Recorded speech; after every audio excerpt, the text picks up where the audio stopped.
అందరికీ నమస్కారం.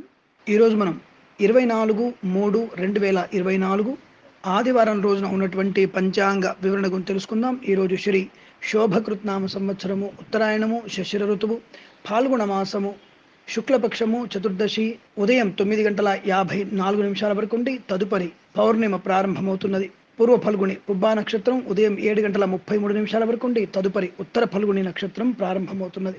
దుర్ముహూర్తం సాయంకాలం 4:47 నుంచి 5:35 వరకు. వర్జము మధ్యాహ్నం 3:40 నుంచి 5:28 వరకు. అమృత ఘడియలు రాత్రి 2:28 నుంచి 4:16 వరకు వ్యాప్తిగా ఉన్నది. రాహుకాలం సాయంకాలం 5 గంటల నుంచి 6:36 వరకు వ్యాప్తిగా ఉన్నది. నేను చెప్పినటువంటి శుభ సమయాలను, పంచాంగంలో ఉన్నటువంటి వర్జాది దుర్ముహూర్తాదులను రెండింటినీ సమీకరణ చేసుకొని శుభమైన మీ కార్యక్రమాల్ని ఏర్పాటు చేసుకొని విజయవంతంగా పూర్తి చేసుకుంటారని ఆశిస్తున్నాను.